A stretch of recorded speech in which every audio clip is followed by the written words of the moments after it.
जय श्री कृष्ण। स्वागत है आपका हमारे चैनल पर।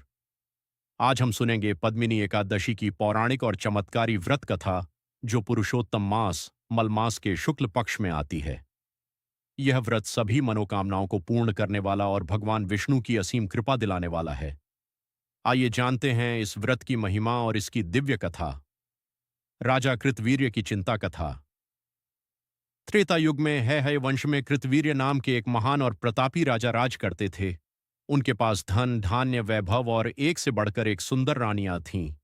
लेकिन इतनी सुख सुविधाओं के बाद भी राजा कृतवीर्य बहुत दुखी रहते थे, क्योंकि उनकी कोई संतान नहीं थी। संतान न होने के कारण राजा को अपना विशाल साम्राज्य अंधकारमय और सूना लगता था।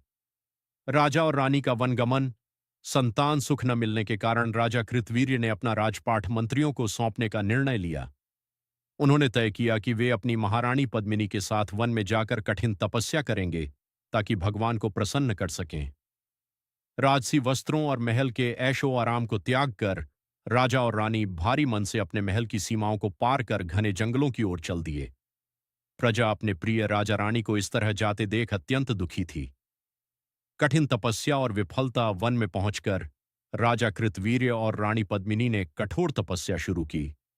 राजा ने हजारों वर्षों तक केवल हवा पीकर और घोर उपवास रखकर भगवान विष्णु की आराधना की। उनके साथ महारानी पद्मिनी ने भी हर कदम पर उनका साथ दिया और पतिव्रता धर्म का पालन करते हुए कठिन व्रत किए। लेकिन इतनी कठोर तपस्या, यज्ञ और शरीर को कष्ट देने के बाद भी भगवान विष्णु प्रकट नहीं हुए। राजा का शरीर कमजोर हो चुका था और वे पूरी तरह निराश होने लगे थे कि उनकी तपस्या सफल नहीं हो रही है। माता अनुसुईया का मार्गदर्शन। जब राजा कृतवीर्य की तपस्या विफल हो रही थी और वे हताश हो चुके थे, तब उस निर्जन वन में अचानक परम सती माता अनुसुईया प्रकट हुईं।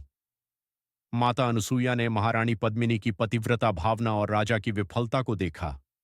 उन्होंने पद्मिनी के पास जाकर उसे ढांढस बंधाया और कहा, पुत्री, भगवान विष्णु को प्रसन्न करने के लिए केवल शरीर को कष्ट देना ही पर्याप्त नहीं है। तुम्हें भगवान को उनके प्रिय तिथि पर प्रसन्न करना होगा। माता अनुसुईया ने रानी को अधिक मास मलमास के शुक्ल पक्ष में आने वाली पद्मिनी एकादशी व्रत की महिमा बताई। उन्होंने विधि विधान से इस व्रत को करने की शिक्षा दी और कहा कि इस व्रत के प्रभाव से भगवान विष्णु अवश्य प्रसन्न होंगे और तुम्हें संतान का वरदान देंगे। पद्मिनी एकादशी का दिव्य व्रत। माता अनुसुईया से व्रत की गुप्त विधि जानकर महारानी पद्मिनी ने मलमास की शुक्ल पक्ष की एकादशी तिथि को पूर्ण श्रद्धा के साथ इस दिव्य व्रत का आरंभ किया। उन्होंने निर्जला रहकर अखंड दीप जलाया और रात भर जागकर भगवान हरि के भजनों का कीर्तन किया। राजा कृतवीर्य ने भी रानी के साथ बैठकर इस यज्ञ और अनुष्ठान को पूरा किया। माता अनुसुईया के मार्गदर्शन में दोनों ने पूरी सात्विकता से नियम पूर्वक पूजा संपन्न की। इस व्रत के कठोर नियमों और रानी की अटूट भक्ति के कारण चारों ओर का वातावरण अत्यंत पवित्र और दैवीय ऊर्जा से भर गया। भगवान विष्णु का प्रकट होना और दिव्य वरदान। महारानी पद्मिनी के इस कठिन और पवित्र व्रत से प्रसन्न होकर बैकुंठनाथ भगवान विष्णु अत्यंत दिव्य रूप में प्रकट हुए। भगवान विष्णु के तेज से पूरा वन आलोकित हो उठा। उन्होंने राजा कृतवीर्य और रानी पद्मिनी से कहा, हे श्रेष्ठ राजन, हे पतिव्रता पद्मिनी, मैं तुम्हारी इस अनन्य भक्ति और पद्मिनी एकादशी के व्रत से अत्यंत प्रसन्न हूं।